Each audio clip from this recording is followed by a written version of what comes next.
Petani Renggalahi Mangkin, Kabuatan Mangda Uikan Nureksain Selah Pasar.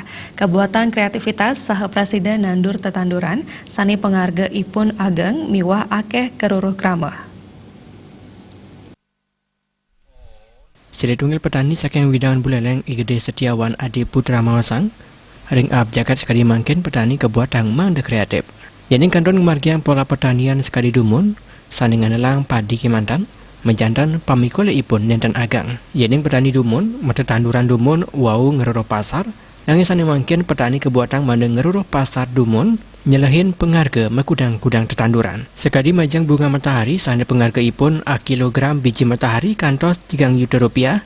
Wiadin labu madu sani keanggian ajengan rare sani pengharga ipun a kilo 50 tali rupiah. Petani itu di zaman sekarang ini sebenarnya harus kreatif ya. Kalau petani seperti zaman dulu tidak kreatif, hanya nanam padi, tentu hasilnya akan tidak begitu bagus.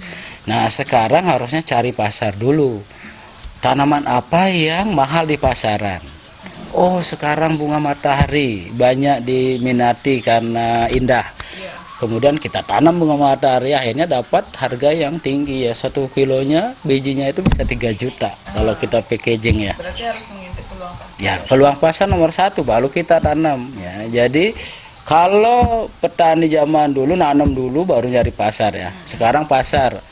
Nah apalagi bunga potong misalnya yang lagi tren. Nah, kenapa nggak tanam bunga potong?